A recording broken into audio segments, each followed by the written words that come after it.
Si R ini lagi duduk, jadi pahanya si ceweknya ini diapit sama dia. Punya segalanya gitu kan, maksudnya orang berpendidikan, kok bisa ditipu sama laki-laki? Bokondo, jelek. Rata-rata yang nggak ada duit ditidurin, yang ada duit diporotin. Banyak juga yang ketipu, yang ini yang ketipunya dikit-dikit banyak juga loh, yang cuman 25 juta, 30 juta, 5 juta, itu banyak. Halo penonton Ray-Ban Unlock Entertainment, balik lagi sama aku Anggita Nasution. Sekarang lagi sedang bersama dengan wanita yang mengalami penipuan uang senilai miliaran rupiah, bahkan sampai minus. Dan uang itu digunakan oleh pria ini untuk berselingkuh dengan puluhan wanita yang digadang-gadang wanitanya ini adalah seorang LC gitu. Nah, sekarang kita lagi bersama Katri. Mungkin Katri bisa diceritain gimana sih awal mulanya ketemu pria ini gitu di dating app. Jadi awalnya setelah aku lulus kuliah, karena aku sebelumnya dari Malaysia, aku merantau ke Jakarta. Aku kerja di sebuah perusahaan swasta dan pada saat itu circle aku tuh rata-rata menengah ke atas. Nah, dari situ aku cobalah mulai buat usaha kan, ngebangun usaha. Nah, selama usaha itu 3 tahun aku tuh kayak menutup diri gitu. Jadi nggak punya temen, bahkan hampir nggak pernah keluar. Nah, setelah itu aku tuh mikir kayak gini. Pada saat itu kan keuangan aku udah stabil banget lah, ibaratkan aset semuanya udah punya, mobil, rumah apa udah punya.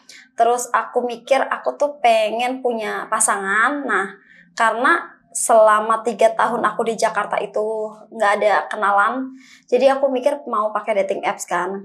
Nah, aku coba pakai dating apps. Nah, awal aku kenal sama si R ini, dia itu dari gayanya, dari foto-fotonya, semua itu bener-bener kayak perlente banget. Kayak semua tempat yang dia pakai untuk foto, terus juga mobil, terus juga gayanya itu kelihatan mewah banget gitu.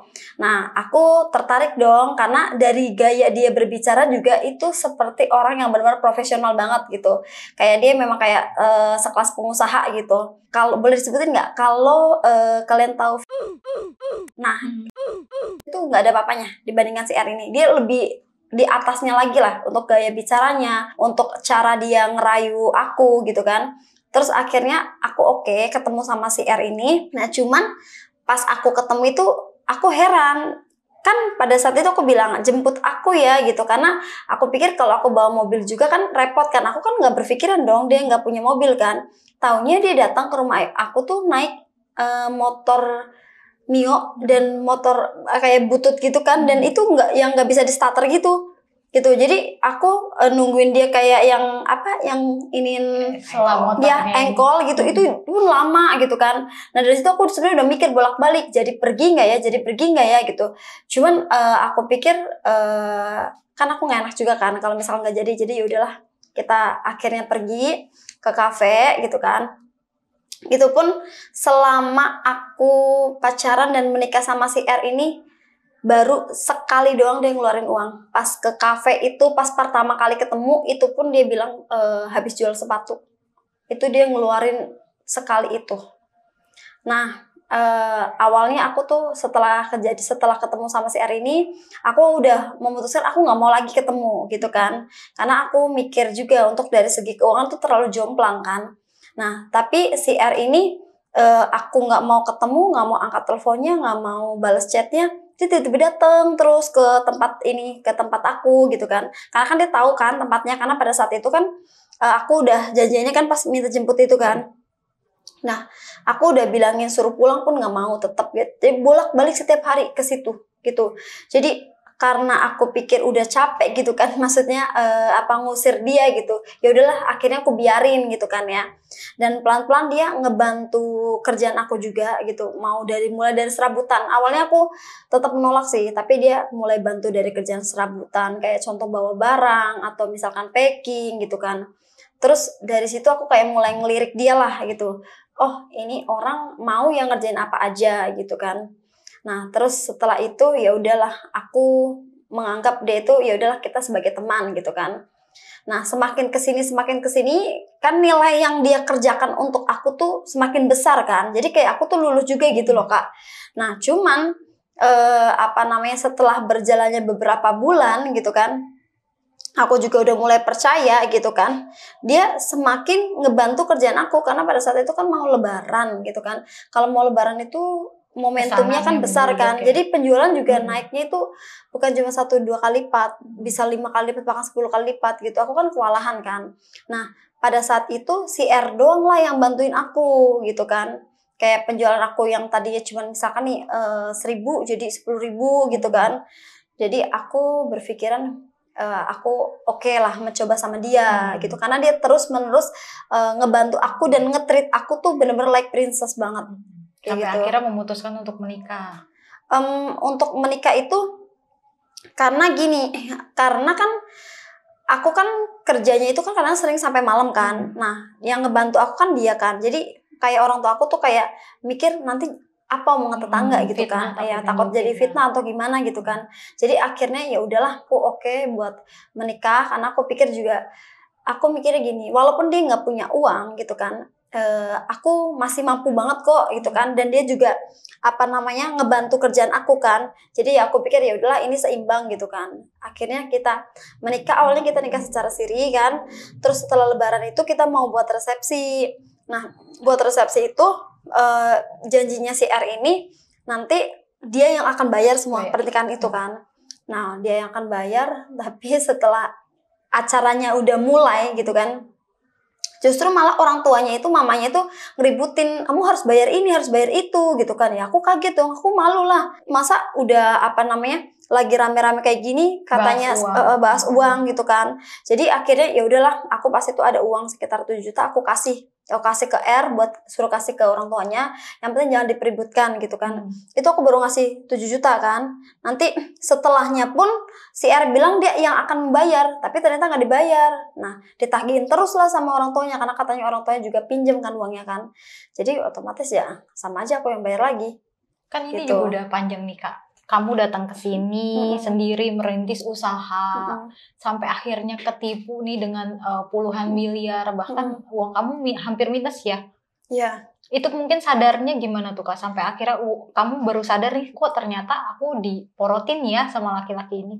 Jadi awalnya itu aku sama si R ini karena aku ngelihat dia sebegitunya kan, aku pikir kan dia itu namanya suami kan, aku pikir kita berusaha bersama gitu. Walaupun itu usaha aku, modal dari aku semuanya gitu kan. Aku pikir ngelihat dia yang setiap hari bangun pagi keluar meeting sama orang buat nawarin produk kita terus pulang malam, ya aku ngeliat ya itu sebuah kerja keras gitu loh. Tapi semakin kesini kok hasilnya nggak ada gitu loh. Nah awal mula aku tahu dia itu nyuri uang aku itu, jadi ada selingkuhannya si R ini yang ngechatin aku terus. Tadinya banyak, ada beberapa, bahkan sebelum itu tuh ada sekitar 4 orang yang selalu komen, selalu DM ke aku kan. Tapi aku nggak gubris kan, karena aku selalu tanya ke R, ini orang kenapa ngechatin ngasih tahu kamu sampai bilang seperti ini gitu kan. Akhirnya itu cuman orang sirik. Jadi alibinya si R ini, dia selalu bilang setiap ada orang yang bilang jelek tentang si R ini, dia selalu bilang kalau ya orang sirik kayak gitu, udah diblokir aja. Malah justru HP-nya aku lagi pegang nunjukin ke dia, direbut sama dia, direbut dan diblokir sendiri gitu kan. Aku ya mikirnya pada saat itu karena penjualan lagi rame-ramenya ya, jadi aku pikir ya udahlah itu nggak penting juga gitu kan. Nah yang selingkuhannya ini dia kirim bukti, maksudnya bukti foto, video gitu, kalau si R itu sama si selingkuhannya ini gitu. Terus abis itu kan aku kayak yang tadinya biasa aja kayak langsung deg gitu. Bahkan aku tuh kayak bingung gitu loh. Nggak percaya sih, masa sih kayak gini gitu kan. Soalnya si R ini bener-bener nge-treat aku tuh like princess banget. Kayak ibaratkan aku ngambil minum aja Kak, itu nggak boleh sama dia. Diambilin gitu, pakai selimut pun diselimutin kayak gitu. Sebegitunya kan. Nah terus aku kaget dong. Dia begitu aku cecer, dia kayak kabur gitu, berhari-hari, berminggu-minggu dia nggak pulang. Dia bawa kabur, maksudnya dia kan bawa mobil aku kan. Jadi aku pikir ya aku baik-baikin dulu kan. Terus dia pulang dia datang nangis-nangis sampai nyembah-nyembah ke aku, sujud ke aku gitu. Katanya uang customer dia pakai. Itu udah berapa mungkin nominalnya ketika pada saat itu dia ngakunya baru sekitar 1,3 M. Pada saat itu kan, setelah aku cek, aku telusurin ternyata banyak banget. gitu. Dan kamu saat uang itu nggak sadar karena mungkin perlakuan Karena kan dia kan kayak baik banget kan. Jadi aku kayak bener-bener menyerahkan sepenuhnya, dan dia bilang juga dia akan mengelola itu dengan baik. Tapi ternyata selama ini setiap dia pergi itu dia itu ngekos. Kita kan udah punya rumah nih Kak ya. Maksudnya rumah kita juga nyaman gitu, bagus gitu kan. Nah, ngapain dia ngekos? Kecuali masa kita rumahnya cuma ngontrak atau cuma sempit gitu kan. Itu masih oke lah ya. Dia ngekos. Nah, aku tahu dia ngekos itu dari teman-temannya yang laporin gitu. Ngapain ngekos gitu? Maksudnya kosannya juga ya kosan biasa gitu kan. Yang lucunya lagi, ada tiba-tiba aku up kan gitu kan, maksudnya ke up sosial media, baru aku up ke story gitu kan, kalau si R tuh ternyata kayak gini gitu kan. Aku curhat tapi aku nggak secara jelas gitu, ternyata banyak banget yang DM Kak, ngirim foto gitu kan. Bahkan mobil aku yang baru beli gitu kan ya, dipakai buat bawa cewek ke Bogor. Astagfirullahaladzim, itu sumpah aku nyeseknya bener-bener nyesek banget sumpah. Berarti kalau alibi dia kerja tuh kamu nggak tahu kalau dia lagi selingkuh dengan uang kamu juga, dengan mobil kamu juga. Iya, dan yang lebih parahnya lagi, ternyata dia itu hampir main semua dating apps, dan handphone yang dipakai sama si R ini buat main dating apps itu puluhan. Jadi profil foto profilnya sama, namanya beda-beda. Kayak gitu. Nah, hampir setiap hari dia tuh ganti-ganti pasangan, ganti-ganti cewek. Cuman gantinya itu kayak kalau cewek yang memang nggak ada duitnya itu ditidurin. Ditidurin. Abis itu setelah ditidurin dia menghilang. Nah, ceweknya kan pasti kan kesel kan, makanya lah mereka banyak yang laporan ke aku. Nah, tapi kalau yang ada duitnya itu diprospek sama dia. Berarti memang tipenya dari awal tuh kalau ketemu cewek kaya langsung porotin. Kalau nggak ada duitnya cuma tidurin. Enggak, dia pelan, mainnya pelan. Bilang mau diseriusin, bilang mau dinikahin gitu kan. Dan dia itu memang mungkin ya udah terbentuk pembawaannya seperti itu, karena sebelum sama saya pun dia pernah menikah juga gitu, pernah menikah dan melakukan hal yang sama. Kak, ini kan kamu tadi menyebut dia sudah menikah ya. Sebelumnya kamu tahu nggak sih kalau dia tuh udah menikah? Sebelumnya aku tahu dia udah menikah. Nah, cuman aku nggak tahu nih kalau dia cerainya itu, pisahnya itu juga kasusnya sama kayak aku. Jadi istrinya itu udah diporotin abis gitu kan. Setahu aku sih mobilnya dibawa kabur sama si R ini. Dan ternyata sebelum sama aku si R ini tuh di Bali. Di Bali tuh sembunyi karena abis ngurus harta istri yang pertama.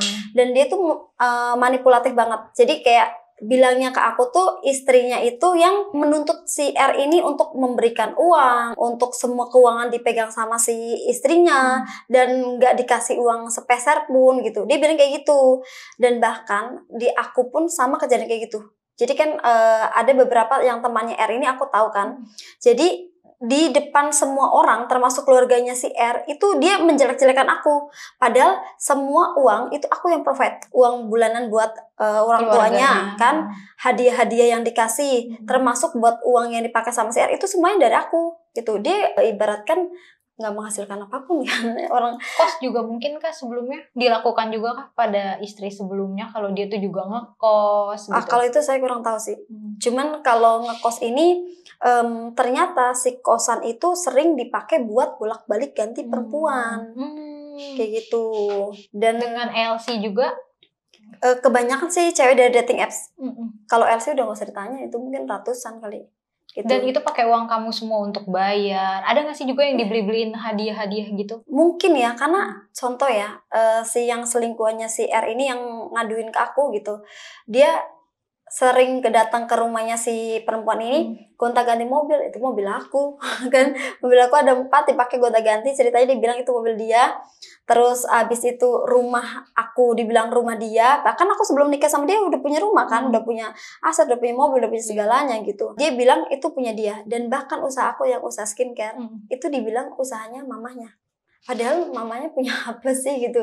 Aku bukan menghina, tapi maksudnya ada gitu orang yang sebegitunya mengakui punya orang menjadi punya dia. Dan parahnya lagi, karena kan dulu itu pas aku lagi viral-viralnya kan aku sering collab kan sama Ria Ricci, sama sering masuk TV juga gitu.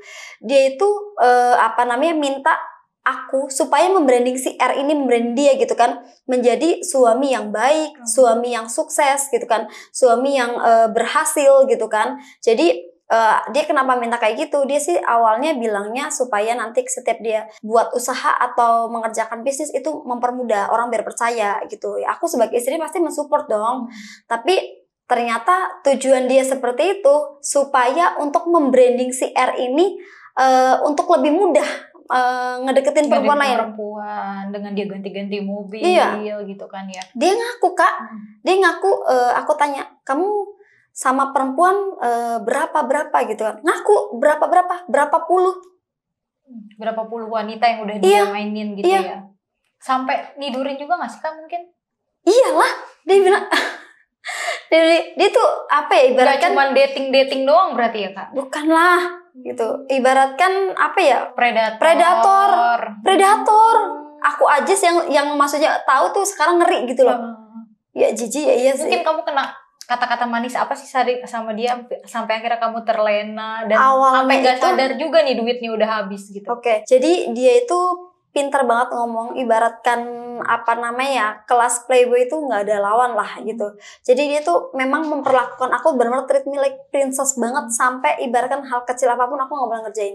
Makanya aku sampai nggak sadar nih, percaya sepenuhnya. Bahkan ya hari Minggu, aku pernah ingat hari Minggu itu aku bilang, kita nonton yuk gitu, aku bosen di rumah. Tahu nggak jawab dia? Kamu kerja aja gitu. Aku kerja tuh setiap hari loh. Pada saat itu karena kan penjual kan lagi gede-gedenya kan. Aku ngelewatin 1 hari aja kan sayang kan. Jadi aku kerja setiap hari, nggak ada libur termasuk hari Minggu gitu. Aku bilang aku mau libur gitu, mau ngajakin dia nonton doang. Dia bilang dia mau ngecek ke host gitu kan, ke kantor yang buat host live streaming gitu kan. Taunya host live streaming yang lain pada pulang, cuma sisa 1 orang. Berarti ada karyawan kamu juga yang jadi ceweknya dia juga atau jadi simpenannya dia? Ditidurin juga? Iya. Ditidurin, cuma dikasih HP iPhone. Itu pun HP aku. HP iPhone-nya beli dari uang kamu juga? Iyalah. Emangnya dia punya apa? Kan dia mau kondo.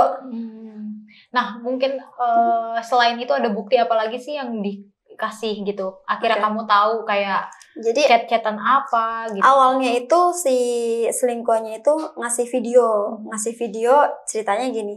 Si R ini lagi duduk, jadi pahanya si ceweknya ini diapit sama dia. Ya agak jorok lah kayak gitu kan. Cuman aku bingung. Awalnya aku pikir cuma 1 orang kan. Pada saat itu kan aku belum tahu kan. Tapi si ceweknya ini sorry lah, burik banget gitu loh. Maksudnya kayak minimal lu kalau mau selingkuh cari yang cakepan dikit kayak gitu loh. Kenapa harus yang tampangnya kayak gini gitu loh. Maksudnya ya Allah, itu tampangnya burik banget. Udah gede, mandakian gitu kan. Itu kayak sumpah demi Allah, aku kayak dalam hati, ini orang stres apa kenapa gitu loh. Maksudnya kenapa nggak cari yang cakep gitu loh. Berarti hampir semuanya mungkin selingkuhannya nggak ada yang lebih baik dari kamu ya, Kak? Kalau itu aku nggak tahu sih. Cuman setahu aku itu dari banyaknya orang yang laporan ke aku, itu rata-rata yang nggak ada duit ditidurin, yang ada duit diporotin. Banyak juga yang ketipu, yang ini yang ketipunya dikit-dikit banyak juga loh, yang cuman 25 juta, 30 juta, 5 juta, itu banyak cewek. Berarti dia mungkin emang punya kata-kata manis ya yang bisa mikat gitu. Iya, mungkin kamu pakai dukun juga kah dia sampai akhirnya mungkin banyak yang kepelet atau sebenarnya gini, awalnya aku nggak percaya ya masalah perdukunan gitu. Cuman orang tua aku tuh kayak mungkin dia menanyakan ke orang pintar, karena saking herannya kenapa anak gua yang ibaratkan cakep, pinter ya, ibaratkan punya segalanya gitu kan, masa sih dibodohin sama mukondo kayak gini kan, itu kan. Maksudnya dia nggak cakep lah, jelek malah. Dia cari tahu lah, cari tahu gitu pintar, kan. Awalnya aku nggak percaya, cuman tanya 1 orang, ternyata iya. Dia pakai ilmu magic kayak gitu. Sampai pakai pelet itu. 1 orang, 2 orang, 3 orang, 4 orang, semuanya bilang iya pakai. Berarti kamu termasuk yang kepelet juga dan cewek-cewek itu gitu ya? Bisa jadi, karena jadi gini, kalau contoh nih ya, aku udah tahu nih posisinya si R ini selingkuh, dan dia juga ibaratkan nyuri duit aku ya bukan cuman 1-2 miliar ya, mungkin kalau dihitung, kalau dikalkulasin semuanya. Berapa sih mungkin nominalnya kalau dikalkulasi? Mungkin lebih dari 4M lah, kan 3 tahun aku sama dia. Cuman yang tercatat di rekening koran gitu kan, yang aku laporin ke polisi aja itu 1,6M ya. Karena aku nuntut dia itu bukan perdata, tapi aku maunya pidana gitu. Aku nggak mau tahu, pokoknya dia harus dipenjara gitu. Karena kerugian aku tuh udah banyak banget. Itu 1,6 itu baru yang ditransfer ke rekening dia sama ke adiknya. Belum ditransfer ke teman-temannya, belum ditransfer ke rekening yang buat dia main judi online, belum ditransfer ke rekening keluarganya, belum yang diambil cash. Berarti uang gitu. kamu itu tuh ada disebar ya sama yang dia bener-bener dia ambil, dia pakai hampir 3M.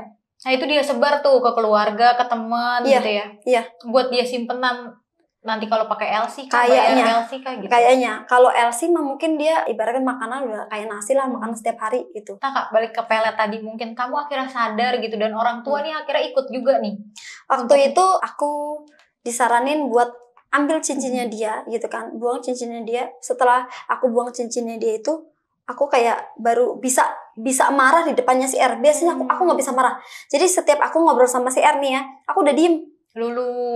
Walaupun nih contoh nih dia pergi lagi nih kan, dia pergi kan, aku kayak menggebu-gebu, marah-marah, ngamuk-ngamuk. Tapi begitu si R datang, aku langsung udah diem. Ditaruhnya di cincin mungkin ya. Ya mungkin ya, aku buang kan cincinnya kan, terus baru deh aku bisa lepas. Sebelum itu aku udah tahu nih udah ada lah, tahu sekitar beberapa bulan, udah lama gitu kan. Tetap aku nggak bisa lepas, bener-bener nggak bisa lepas. Marah pun nggak bisa. Kalau nggak ada R-nya ini aku bisa marah.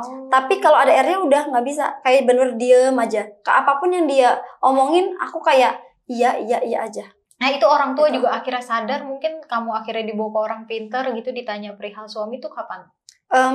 Baru beberapa bulan ini sih kemarin. Akhirnya percaya juga kalau dia nih pakai pelet. Nah, kalau untuk proses hukumnya sekarang sudah sejauh mana nih? Kamu ngelaporin dia? Baru sampai ke penyidik sih. Dan terakhir aku dapat update dari temannya si R ini, dia udah lagi sama perempuan lain. Tapi sama kamu beneran udah pisah kalau secara agama? Tadi kan udah nikah ya? Jadi gini ya, aku bingung juga sih. Jatuhnya mungkin kayak lebih ke penipuan pernikahan kan, gitu. Nggak secara resmi kan, gitu. Jadi kayak mau bilang pisah juga, ya kita nggak nikah, gitu kan. Nikah agama aja ya? Nikah agama, itu pun kayak dia itu sekarang itu kayak bener-bener kabur. Semua sosial media dia tuh nonaktif. Maksudnya udah nggak ada lagi gitu kan. Nomor yang dia pakai udah nggak aktif sama sekali gitu kan. Dan dia pergi pun meninggalkan rumah itu, dia bawa iPad, bawa iPhone, bawa Samsung yang Note berapa gitu kan, yang Ultra itu punya aku semua, tiga-tiganya dibawa. Selain itu mungkin apa? Mobil kamu kah atau apa? Oh, mobil ada satu yang dia jual, gitu. Satu mobil lagi kemarin udah dibawa kabur, tapi aku ambil karena kan aku datangin temennya kan, ada di situ mobilnya. Nah ini sejauh ini laporan polisi mungkin. Selain itu mungkin yang tadi kan kamu cuma laporan 1,6 ya. Kalau yang mobil dan lain-lain itu kamu nggak laporin. Jadi gini, kalau untuk prosesnya untuk mempercepat aku pikirkan, kan kalau pidana kan yang penting kan dia dihukum kan. Jadi nominalnya mau berapapun nilai hukumannya ya akan kurang tipis segitulah gitu. Jadi kalau misalkan aku laporin semua ini banyak banget. Kak, ini kan juga kamu udah ngelaporin. Mungkin setelah kamu bikin laporan ini ada apa nih? Ada yang melaporkan kamu juga atau justru seperti apa nih? Jadi gini, kemarin itu awalnya itu kan aku ke Polsek Pondok Gede kan. Nah, aku niatnya mau buat laporan tentang si R. Aku bingung nih, dari awal aku datang nggak ditanggepin. Terus aku datang kedua kali dong. Maksudnya kayak, saya ini kan mau laporan Pak, saya korban gitu. Barulah si polisi itu ternyata bilang, laporan tentang Mbak aja tuh banyak banget gitu. Hah? Tentang aku, maksudnya aku itu nggak pernah, seperasaan aku tuh aku nggak pernah loh, maksudnya kayak berbuat salah sama orang gitu kan, berurusan dengan hukum juga nggak pernah. Nah jadi si R ini ya, contoh nih, pas aku awal launching skincare itu penjualan tuh gila banget gitu kan, maksudnya dalam 1 bulan tuh berapa M gitu kan. Nah jadi setiap ada orang yang transaksi transfer ke rekening aku gitu, itu dipindahkan ke rekeningnya si R kan, gitu. Jadi uangnya si customer gitu loh, dia cuma pakai rekening aku buat alibi biar aku yang disalahkan, gitu. Jadi si mitra ini kan banyak yang nggak terima kan, korbannya banyak banget, hampir 400 orang. 400 orang korban dari si R ini. Iya. Tapi semua mengatasnamakan kamu karena mentransfernya ke rekening kamu gitu ya. Benar. Terus mungkin itu ada totalnya berapa dan laporan itu seperti apa sekarang mungkin? Kalau untuk total dari customer aja itu sekitar 2,8 miliar. Terus dari investor 1,6 miliar. Itu jadi utang kamu. Itu jadi utang aku. Nah mungkin kamu menyelesaikannya gimana? Apa kamu udah membayar semuanya atau diproses awalnya aja? Itu gini, awalnya itu pas awal ketahuan si R ini bolak-balik mohon-mohon ke aku, dia itu akan menyelesaikan semuanya, akan membayar semuanya. Tapi mau dipikir ibaratkan secara jungkir balik sampai pun ya dia nggak mungkin mampu lah. Dia punya apa? Ibaratkan kolor yang dipakai aja dari aku, apapun yang ada di badan dia dari ujung kaki sampai ujung kepala itu semuanya dari aku. Berarti gitu. itu akhirnya jadi utang kamu. Iya. Dan sekarang gimana? Pada saat itu bayangin aja, uang aku di tabungan cuma sisa 485 juta. Aku inget banget ya. aku tinggal ini live skincare kan di kamar kan, diambil ATM-nya, dibawa kamar, dikuras. Itu tinggal bener-bener sisa tinggal 480 juta doang tok. Itu pun aku udah balikin uang orang tuh udah banyak banget kan. Udah miliaran yang udah aku balikin kan. Setelah itu kan dia kabur kan. Otomatis aku tuh nggak punya uang sama sekali. Bahkan buat makan besok. Sisa 500.000. Malamnya, tahu nggak Kak? Jadi banyak banget customer kan, ibaratkan yang nuntut buat dikembalikan uangnya kan. Ada satu customer ya, dia bawa polisi, bawa lakinya, bawa saudaranya, bawa tentara gitu. Rumahku hampir mau dibakar. Pagarnya hampir mau dirobohin, manjat pagar, matiin listrik. Dan teriak-teriak dari ujung sampai ujung tetangga. Dengar semua, rame. Sumpah demi Allah, malunya kayak apa. Berarti gitu. Kalau ditambah kamu membayar utang dari customer, enggak 4 juta ya? 4 miliar ya totalnya semua. Dia menghabiskan uang kamu. Kalau total dia menghabiskan uang aku ya lebih lah dari itu. Kalau total menghabiskan kan, tapi kalau untuk hutang yang harus aku bayar itu sekitar 3 miliaran. Terus sekarang dianya di mana Kak si R-nya ini? Dia benar-benar hilang di telan bumi gitu. Makanya aku mau speak up tentang ini itu. Aku berharap siapapun gitu yang tahu si R ini gitu kan bisa melaporkan ke aku gitu kan. Mungkin kalau orang yang nggak tahu mukanya si R itu seperti apa kan, aku nggak pernah hapus foto atau video dia di sosmed aku. Itu aku sengaja biar orang tahu, oh R ini seperti ini gitu kan. Pasti dia masih di Jabodetabek sih gitu, karena mental dia kan mental kere ya, mental miskin ya. Dia mau punya uang berapapun, sebanyak apapun ya dia tidak akan pernah jadi orang kaya, karena akan habis terus gitu buat foya-foya, buat main perempuan, main judi gitu. Pada saat uang aku sisa 500.000, yang paling bikin aku sedih, malam harinya ditagih sama orang, diminta itu aku transfer ke dia 480.000 atau 450.000 gitu kalau nggak salah. Sisa 500 diminta 480-an kalau nggak salah lah ya. Itu sisa tinggal 50.000 kalau nggak salah deh. Itu buat makan besok makan pakai apa?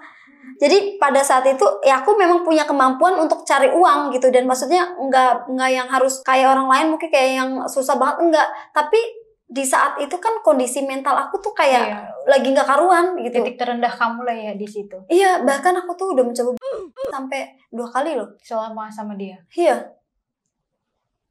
Apa itu pemicunya mungkin Kak? Batin juga kah atau? Semuanya lah. Maksudnya aku tuh kayak denial gitu, nggak percaya gitu. Masa sih gitu kan, maksudnya aku yang maksudnya yang nggak jelek-jelek amat gitu kan, punya segalanya gitu kan, maksudnya orang berpendidikan, kok bisa ditipu sama laki-laki mau kondo, jelek, hidup lagi. Aduh. Nah nih kamu gimana nih mau mencari dianya gimana nih supaya mungkin kan berarti laporan kamu di Polda ya untuk si R ini kan berjalan, tapi kan berarti ada surat pemanggilan kan untuk si R ini. Kemana ini Kak? Apa udah ada pemanggilan Kak? Kemarin itu di ini Polres Pondok Gede Metro. Bekasi Kota. Nah itu mungkin udah ada panggilan untuk si R-nya ini? Untuk panggilan si R belum. Karena mungkin tidak diketahui baru keberadaannya. Sampai ke penyidik dan memang nggak diketahui keberadaannya. Makanya harapan aku tuh dengan suara aku tuh tersampaikan ke banyak orang gitu kan. Mungkin nanti ada laporan, ada yang info atau ada yang melihat. Karena si R ini setahu aku dia pasti masih pegang duit lah, nggak mungkin nggak. Duit gue yang diambil sama dia kan bukan duit yang sedikit gitu kan, pasti gitu. Karena terakhir ada yang bilang dia lagi di klub, lagi sama perempuan gitu, udah gonta-ganti pasangan beberapa kali gitu kan. Nah berarti kan nggak mungkin kalau dia nggak punya duit. Kamu coba nyari juga nggak sih Kak mungkin? Kalau dari aku sih, aku lebih fokus buat mengembalikan uang orang yang dibawa kabur sama si R ini. Berarti kamu yang harus membayar itu? Iya, jadi berapa? Kemarin itu terakhir sisa tinggal 2 miliar 200-an gitu. Sekarang tuh sisa tinggal 1 miliaran gitu kan. Setelah aku udah ditekan sama customer gitu kan. Sekarang sama investor. Parah banget.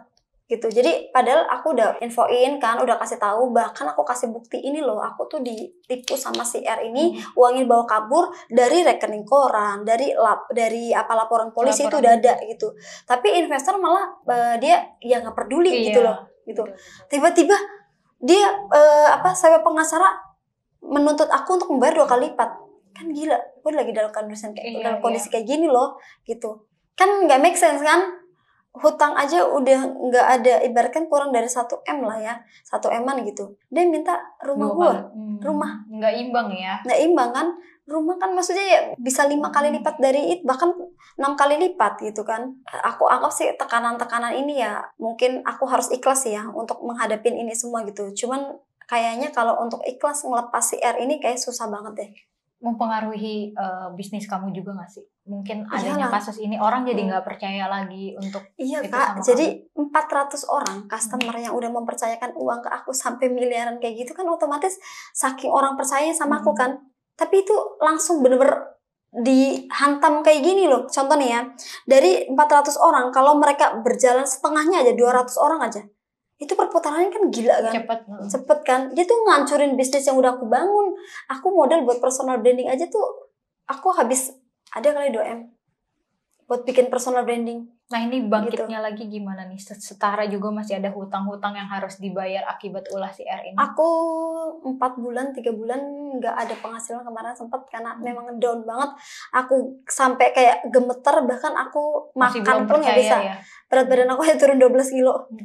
Gara-gara ini baru berapa sebulan pertama turun 12 kilo kan.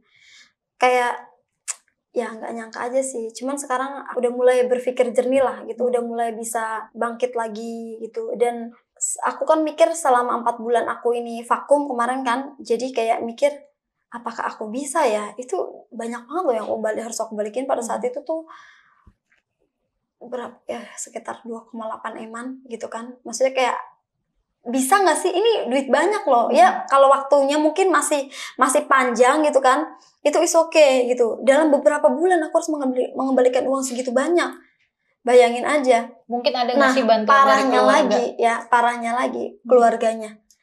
Saat aku bilang si R ini seperti ini, jawaban keluarganya adalah terserah mau kamu apain, nggak ada urusan sama kita. Kayak gitu. Mau dipenjarain juga terserah. Dalam hati gitu kan, kalian makan, uang bulanan gue yang kasih, menikmati gitu juga ya dari uang kamu ya. Iyalah, perhiasan gue beliin, baju gue beliin, tiba-tiba balasannya kayak gini. Maksudnya minimal yang sabar ya Tri gitu. Mungkin ini kan cobaan gitu, nanti kita coba bantu nyariin musyawarah gitu kan sama si R ini gitu. Ya aku nggak tahu jawaban cuman kayak gitu. Berarti dia juga nggak tinggal bersama keluarganya lagi setelah kejadian. Mungkin dia ke tempat keluarganya pasti, karena kan sebelumnya aja si R ini sudah melakukan hal itu. Aku kan nggak tahu, mungkin keluarganya bekerja sama atau apa, menutupi ya. Kan aku juga nggak tahu. Jalan yang benar ya harus ditangkap dulu si R ini, baru ketahuan semuanya. Emang harapan kamu juga pengennya dia ditangkap ya? Pastilah. Karena gitu. Emang bukan nuntut perdatanya ya, lebih ke pidana kan kalau dari kamunya sendiri. Kalau aku jujur sih, maksudnya uang yang udah dia ambil gitu itu ya? Dia dapat duit dari mana sih? Nggak mungkin dia bisa balikin kan? Ibaratkan ngasih 10.000 aja selama kita nikah 3 tahun aja nggak pernah kasih nafkah sepeser pun gitu. Aku ya udah mikir juga, nggak mungkin dia bisa balikin uang sebanyak itu kan. Gitu. Tahu nggak sih kalau dia tuh sebenarnya nggak pernah nafkahin kamu atau kamu tutupin? Aku tutupin. Dan ini kan masih berkeliaran dia di luar sana ya. Sedangkan kamu masih mencari juga keberadaan dia supaya laporan polisi kamu ini berjalan kan ya. Terus gimana? Apa misalkan yang mau disampaikan ke si R ini?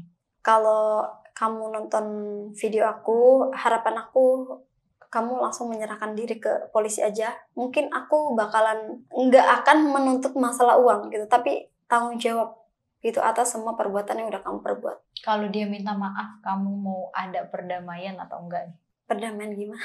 Emang kamu punya duit? Buat R, kalau misalkan kamu nonton video aku harap kamu langsung menyerahkan diri ke kantor polisi, karena aku tuh nggak akan berhenti sampai di sini aja. Aku pastiin ke ujung dunia manapun aku bakalan cari kamu gitu. Aku bakalan speak up di semua media, di media apapun. Kalau perlu aku harus mengeluarkan budget, mengeluarkan uang, itu nggak masalah.